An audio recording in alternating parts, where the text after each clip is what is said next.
விநாயகர், தியாகத்தின் தெய்வம். மகாபாரதத்தை உலகிற்கு அளிக்க வேண்டும் என்று முனிவர் வியாசர் முடிவு செய்தார். அந்த அளவில்லா அறிவை எழுத யாராலும் முடியவில்லை. அப்போது அவர் விநாயகரை அணுகினார்.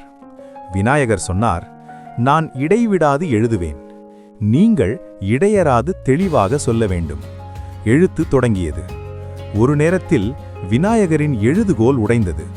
அந்த நொடியிலேயே விநாயகர் தன் தந்தத்தை உடைத்து அதையே எழுதுகோலாக மாற்றினார். வலியை விட கடமை முக்கியம் என்று காட்டினார். அந்த உடைந்த தந்தம் நமக்கு சொல்லும் பாடம், பெருமை தியாகத்தில்தான் பிறக்கிறது. இதனால்தான் விநாயகர் தடைகளை அகற்றுபவர் மட்டுமல்ல, தடைகளை தாண்ட கற்றுத்தரும் தெய்வம். தியாகமுள்ள இடத்தில் தோல்வியில்லை.